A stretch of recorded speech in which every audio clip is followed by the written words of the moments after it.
Hey y'all, and welcome back to my Bible study series. Today we're going to study 2 Chronicles 28. And boy, get ready because this guy will make you so mad. It's unbelievable. So let's go ahead and read about him and let's learn what we can do to not be this guy.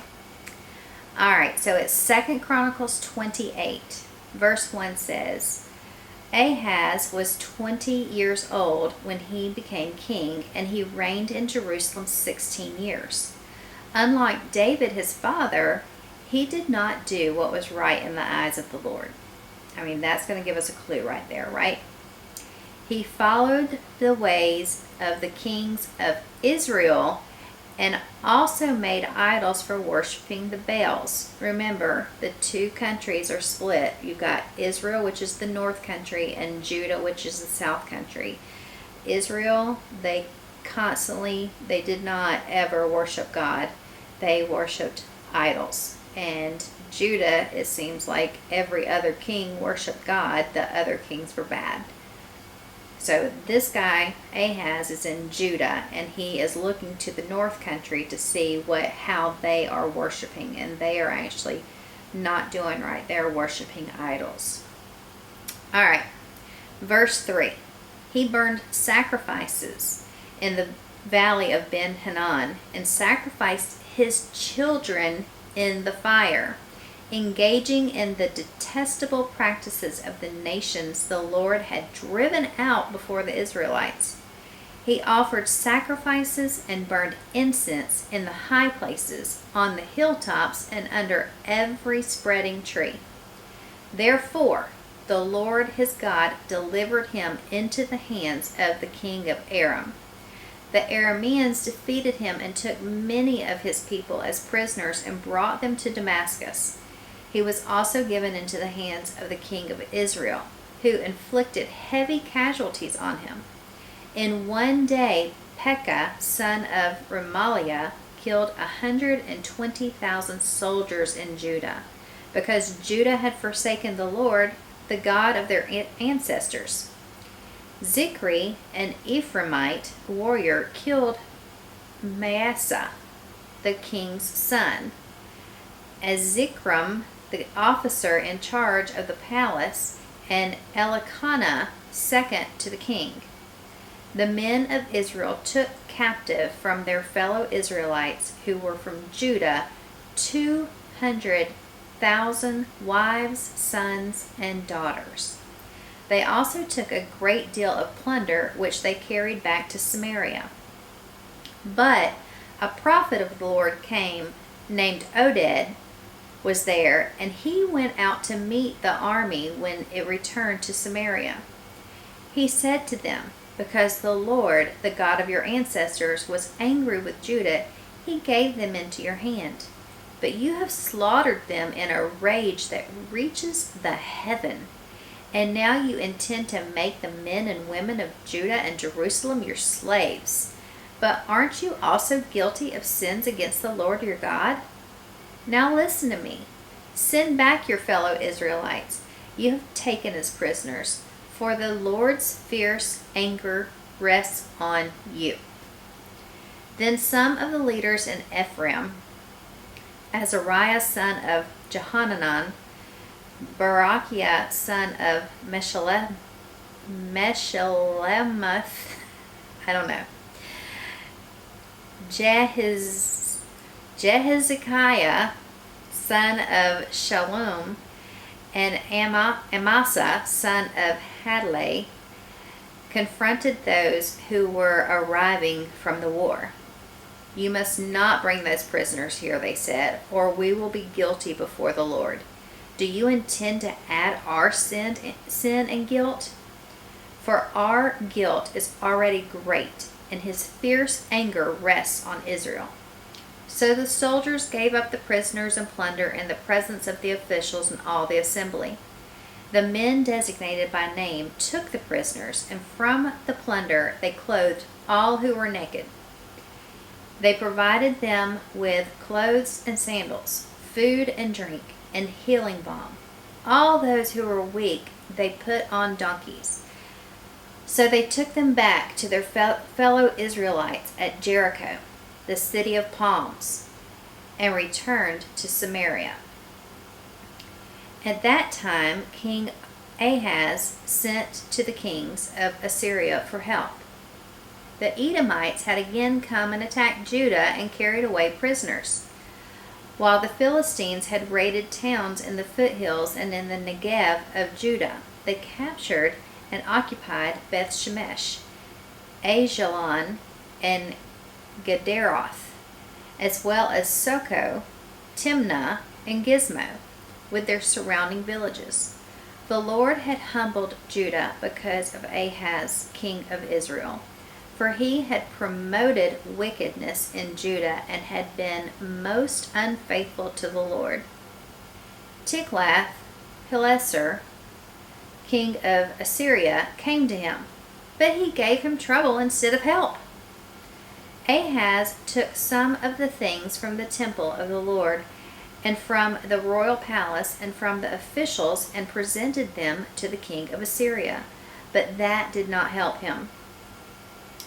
In his time of trouble, King Ahaz became even more unfaithful to the Lord. He offered sacrifices to the gods of Damascus, who had defeated him, for he thought, since the God of the kings of Aram have helped them, I will sacrifice to them so they will help me. But they were his downfall and the downfall of all of Israel.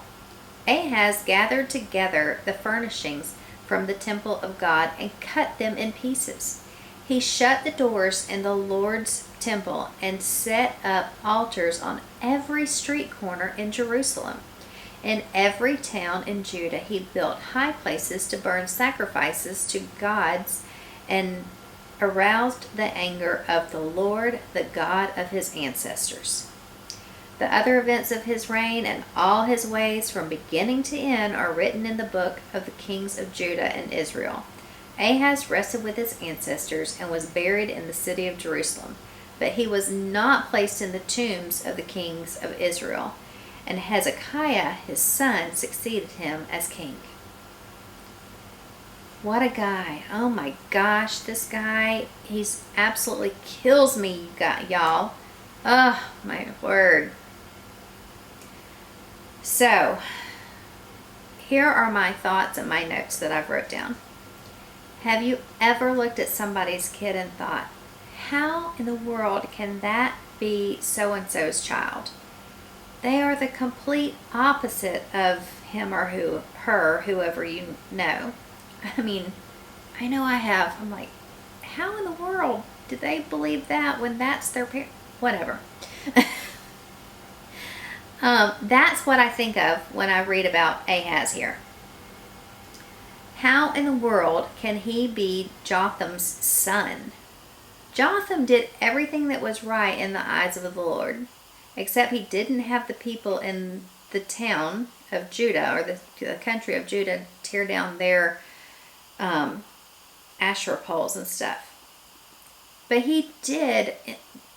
The last chapter, chapter 27, it said he did what was right in the eyes of the Lord. And now here comes Ahaz and blows everything up and turns Judah into a place that worships the devil. I mean, come on. I thought we were on a roll there. Ahaz just didn't care about anything. Have you ever said, I just don't care what anybody thinks. I'm going to do it this way? I have. I know I have. But we have to watch out for this type of thinking. It can turn into a slippery slope. I mean, that could have been how Ahaz started out. I'm just going to do this. I don't care what anybody thinks. I'm just going to do this one little thing. And then that one little thing turned into another little thing, into another little thing, until it was huge, and his whole kingship was just off the rails and not following God's way at all. Anyway, here we go. Again, Ahaz even went so far as burning his own sons as a sacrifice to those little g gods. What a worthless human being, y'all. I have no respect for him or for anybody that would do any harm to any child. None. Because of his evil ways, God allowed everybody to come in and defeat Judah. Aram was the first to defeat Judah. The king of Aram took large numbers of prisoners to Damascus and exiled them. Then the Israelis came down, the north country. Remember? The north country came down and defeated him. Y'all, this is who he was looking up to for his worship. He copied what the Israelis were worshiping, and then they came down and kicked his butt. That should have been a wake-up call right there. These are the people that I'm looking up to, and now they're coming here and they're attacking us. Hello? But it was not a wake-up call for Ahaz because he is such an idiot. I'm sorry. And the defeats just kept coming. I mean, I'm so angry with this guy. This guy, not God. He was not a god. He was a king. He was just a human being. I'm so angry with him just reading it. I can only imagine how angry God was when it was happening. I would, if I was God, which I'm not, thank goodness, because God is much more gracious than I am, but I would have just wiped them all out. Honestly, that's how angry I am reading this 2,000 years later. Don't think for a second that God's not watching your every move and my every move. Don't think for a second that God is not watching your every move and my every move. Don't think for a second God could send his wrath down on you. Or God could not send his wrath down on you. He can. He sure can. And he will if the need happens to be. When God sends you a wake-up call, you guys, listen. Wake up. God is sending America a wake-up call right now. We have placed social media, news outlets, government, everything but the church on a pedestal and have started worshiping them. This pandemic was no surprise to God, none. But some of us have chosen to listen to these other sources and not the one true source, Jesus Christ. Now, back to chapter 27. After all of this, does Ahaz turn to God? Nope. He turned to the king of Assyria for help. And then when the king arrived, he attacked Ahaz instead of helping him. Oh my gosh, y'all. Then the idiot Ahaz took stuff out of the temple, the royal palace, and the homes of the officials and gave them to the king of Assyria as a tribute. Y'all, come on. What a stupid, stupid man. And we can be just as stupid if we don't watch out. When we're in trouble, turn to the Lord, not man. Especially not the man that is attacking you. Come on. That just blows my mind. Now, how can we make sure that we are not like Ahaz? Number one, we've got to watch the growth of evil in our life. Evil can come into your life in many different ways. It could be a person. It could be a thing. It could be an addiction. It could be anything. We need to constantly be taking an inventory of our lives to see if we're harboring any evil inside. And if we discover we have something or somebody evil in our lives, cut it out. Cut them out.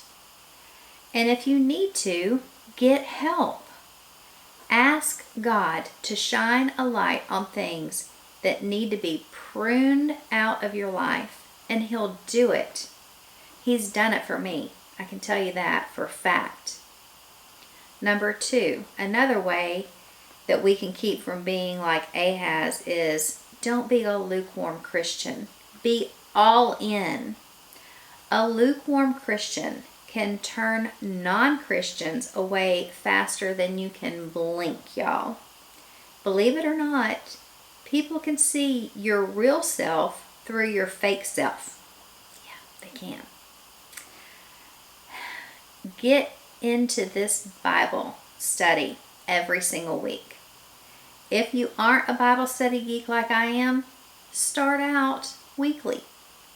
Like one day a week. Take 5, 10, 30 minutes once a week and study your Bible. And then when that gets comfortable, add another day and then another day. And eventually you'll be studying the Bible 5, 6, 7 days a week. I'm telling you, I am living proof that being in your Bible changes you. I was not this same person 7 or 8 years ago. I was not. Doing this study this week, I've had to get up and walk away because I'm so mad at Ahaz. Several times I had to get up. I would just get to the point where I would just be like, ah! And I'd get up and walk away, and I'd come back the next day, and I'd study a little bit more, and and get up and walk away. I'm serious. It takes me about a week to get through one chapter. And so every day, for at least 30 minutes a day, I am studying the chapter that we're working on. So, several years ago, just letting y'all know more about me, several years ago, I would have never thought about cracking the Bible open on a daily basis. I thought, oh, I'll just listen on Sunday mornings and learn what I need to learn, or I'll go to YouTube and go into a Bible study on YouTube or on Facebook or whatever, wherever, and learn what I need to know. But that's just the tip of the iceberg, y'all. Now, our pastors at our church are amazing pastors / teachers. And I do learn something new every single week. But that's just the tip of the iceberg. You need to crack that iceberg open and dig deep into that iceberg and see what's at the bottom of that iceberg. Now, there is a lifetime of learning in this Bible. I've figured it up, and it's going to take us 29 and a half years to get through the entire Bible if we do one chapter per week. And then, if I'm still living in 29 and a half years, what am I going to do? I'm going to start all over again. I'm going to start in Genesis, and we're going to start studying the chapters one chapter at a time again. Because you know what? At that point, 30 years from now, we're going to be at a different place we're going to be more mature, I hope, in our Bible study. And when we read it that next time, we're going to get something totally different out of it than we got this time. So, don't be a lukewarm Christian, and watch out for evil in your life. Y'all, Ahaz was an idiot. He had the temple of the Lord right in front of him. He had the legacy of his father, or the legacy of his grandfather David. But he chose to be evil, and it cost Judah everything. So my point this week is, don't be an Ahaz. All right? So, don't be a lukewarm Christian. Get into your Bible and study it. And watch for evil in your life. And if you don't know that there's any evil in your life, just ask the Lord shine a light on the evil in my life that I need to cut out of my life. And He will do it. I promise you He will. All right, so y'all have a great week. Let's go on to the next chapter next week. Hezekiah is like a breath of fresh air. He is a good king, so it's not going to be this terrible next week. So y'all come back and join me. All right, talk to you soon. Bye. Thank you for joining me on this journey through the Bible. Please like, subscribe, and share with your friends.